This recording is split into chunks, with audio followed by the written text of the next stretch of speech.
अस्सलामुअलैकुम गाइस, कैसे हैं आप सब। उम्मीद है आप सब लोग खैरियत से होंगे। आज का हमारा टॉपिक है gaseous exchange in plant. Guys, पहले वीडियो में हमने बात की थी गैसियस एक्सचेंज, ब्रीथिंग और रिस्पिरेशन के दरमियान में जो डिफरेंस है उसके बारे में हमने डिस्कस किए। आज का हमारा दूसरा लेक्चर है चैप्टर नंबर फर्स्ट क्लास 10 के बायोलॉजी का, जो कि है गैसियस एक्सचेंज इन प्लांट। मतलब गैसियस एक्सचेंज जो है वो प्लांट में किस तरह होता है।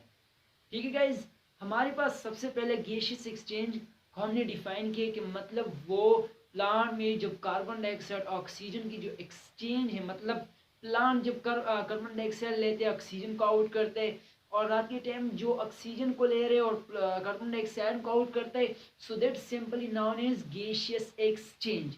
ओके, उसका सिंपली मतलब यही है कि हमारे पास ये गैसियस एक्सचेंज है।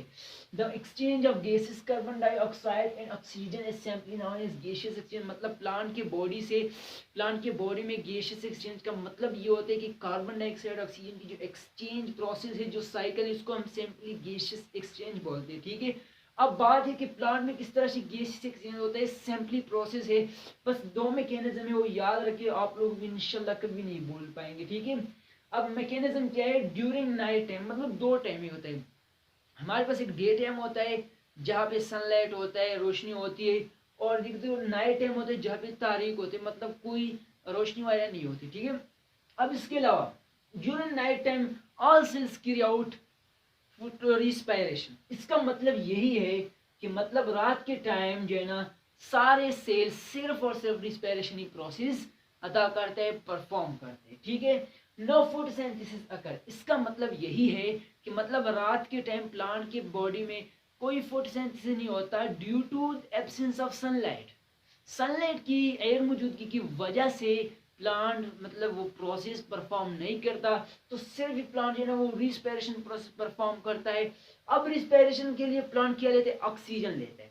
तो मतलब ये याद रखना कि प्लांट जो है वो रात के टाइम पे ऑक्सीजन लेते हैं। ठीक है, अब वो जो सुबह के टाइम मतलब डे टाइम में जो ऑक्सीजन बना है उसको भी यूज करता है, और बाहर से भी लेता है अपने किस प्रोसेस को चलाने के लिए, रिस्पिरेशन प्रोसेस को चलाने के लिए। रिस्पिरेशन कौन सा प्रोसेस है, रिस्पिरेशन वो प्रोसेस है जिसमें कोई भी ऑर्गेनिज्म ऑक्सीजन को यूज कर या ऑक्सीजन को यूज करके या ऑक्सीजन को नॉट यूज कर, मतलब ऑक्सीजन को इस्तेमाल ना करके प्लांट जो अपना बॉडी वो ऑर्गेनिज्म जो है ना खुराक को ब्रेक डाउन करके एनर्जी रिलीज करते हैं उससे। तो सिंपली वो प्रोसेस रिस्पिरेशन है। ठीक है, अब plant expire carbon dioxide produce in respiration. इसका मतलब ये है कि सिंपली कि मतलब कार्बन डाइऑक्साइड जो रिस्पिरेशन प्रोसेस में प्रोड्यूस होता है, वो प्लांट इसको एक्सहेल करते हैं। जैसे कि आप लोगों को ये रिएक्शन नजर आता है, ये हमारे पास एक सिंपल रिएक्शन है, ग्लूकोज प्लस ऑक्सीजन है। ठीक है, इसको हम सिंपली रिस्पिरेशन रिएक्शन कहते हैं। ठीक है, ग्लूकोज प्लस ऑक्सीजन से इसकी ब्रेकडाउन से क्या बना, वाटर बना, कार्बन डाइऑक्साइड बना, और एटीपी मतलब एनर्जी, एडेनोसिन ट्राइफॉस्फेट। ठीक है, अब ये हमारे पास क्या है, ये थ्री प्रोडक्ट जो है ना वो वाटर को प्लांट एक्सक्रिएट करते हैं, कुछ यूज करते हैं, कार्बन डाइऑक्साइड को आउट करते हैं।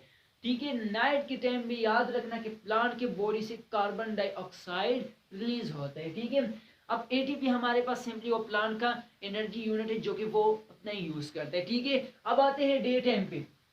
All cells carry out photosynthesis. Later मतलब सेल्स होते हैं वो रिस्पिरेशन को भी परफॉर्म करते हैं, लेकिन ज्यादा से ज्यादा मेजॉरिटी सारा दिन फोटोसिंथेसिस, जब भी लाइट मौजूद होता है फोटोसिंथेसिस प्रोसेस कंटिन्यू होता है। ठीक है, अब प्रोसेस फोटोसिंथेसिस प्रोसेस के लिए प्लांट जो है ना वो डे के टाइम पे क्या लेते हैं, कार्बन डाइऑक्साइड लेते हैं।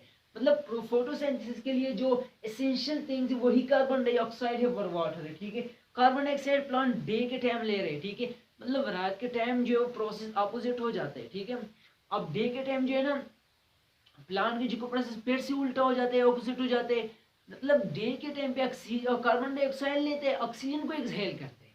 अब दूसरे साइड पे ग्लूकोज रात के टाइम पे कार्बन ऑक्सीजन लेते हैं मगर कार्बन डाइऑक्साइड को रिलीज करते हैं। ठीक है, अब इस प्रोसेस की वजह मैंने बताया कि क्यों रिलीज करता है। इसके लिए सिंपली वजह है कि रिस्पिरेशन में कार्बन डाइऑक्साइड प्रोड्यूस होता है, वो रिलीज करता है, और ऑक्सीजन इस वजह से रिलीज करते हैं, को फोटोसिंथेसिस में बनते हैं। ठीक है, और फिर वो ऑक्सीजन हम यूज करते हैं, सिंपल। अब इसके अलावा plant exhale oxygen produce photosynthesis simply, मतलब जो ऑक्सीजन जो है ना वो फोटोसिंथेसिस में बनते हैं, तो प्लांट कुछ एक्सपायर करते हैं जो कि ऑर्गेनिज्म एनिमल्स ले रहे होते हैं। ठीक है, अब stomata is responsible for gaseous exchange. मतलब स्टोमेटा एक ऐसा ऑर्गन है जो कि प्लांट की बॉडी में गैसियस एक्सचेंज इसकी ही थ्रू पे होते हैं, ठीक है। इसके अलावा और भी लेंटिसेल्स है। अब स्टोमेटो और लेंटिसेल में फर्क क्या है? लेंटिसेल सिंपली हमारे पास स्टेम पे जो फोर पोर्स होते हैं इसको हम लेंटिसेल कहते हैं, ठीक है। और जो हमारे पास स्मॉल पोर्स लीफ में होते हैं, लीफ के ऊपर लोअर एपिडर्मिस में जो स्मॉल पोर्स स्मॉल सुराख होती है उसको हम सिंपली स्टोमेटा कहते हैं। और स्टोमेटा के जरिए 90 मतलब 90% 90+% जो है प्लांट जो है ना वो गैसियस एक्सचेंज है वो स्टोमेटा के जरिए करता है। और मतलब इसके अलावा कुछ ही ग्रासेस है जो कि वो अपना रिस्पायरेशन गैसियस एक्सचेंज है वो लेंटिसेल के जरिए करता है। तो ठीक है, उम्मीद है आप लोगों को ये वीडियो ये टॉपिक आपको समझ आया।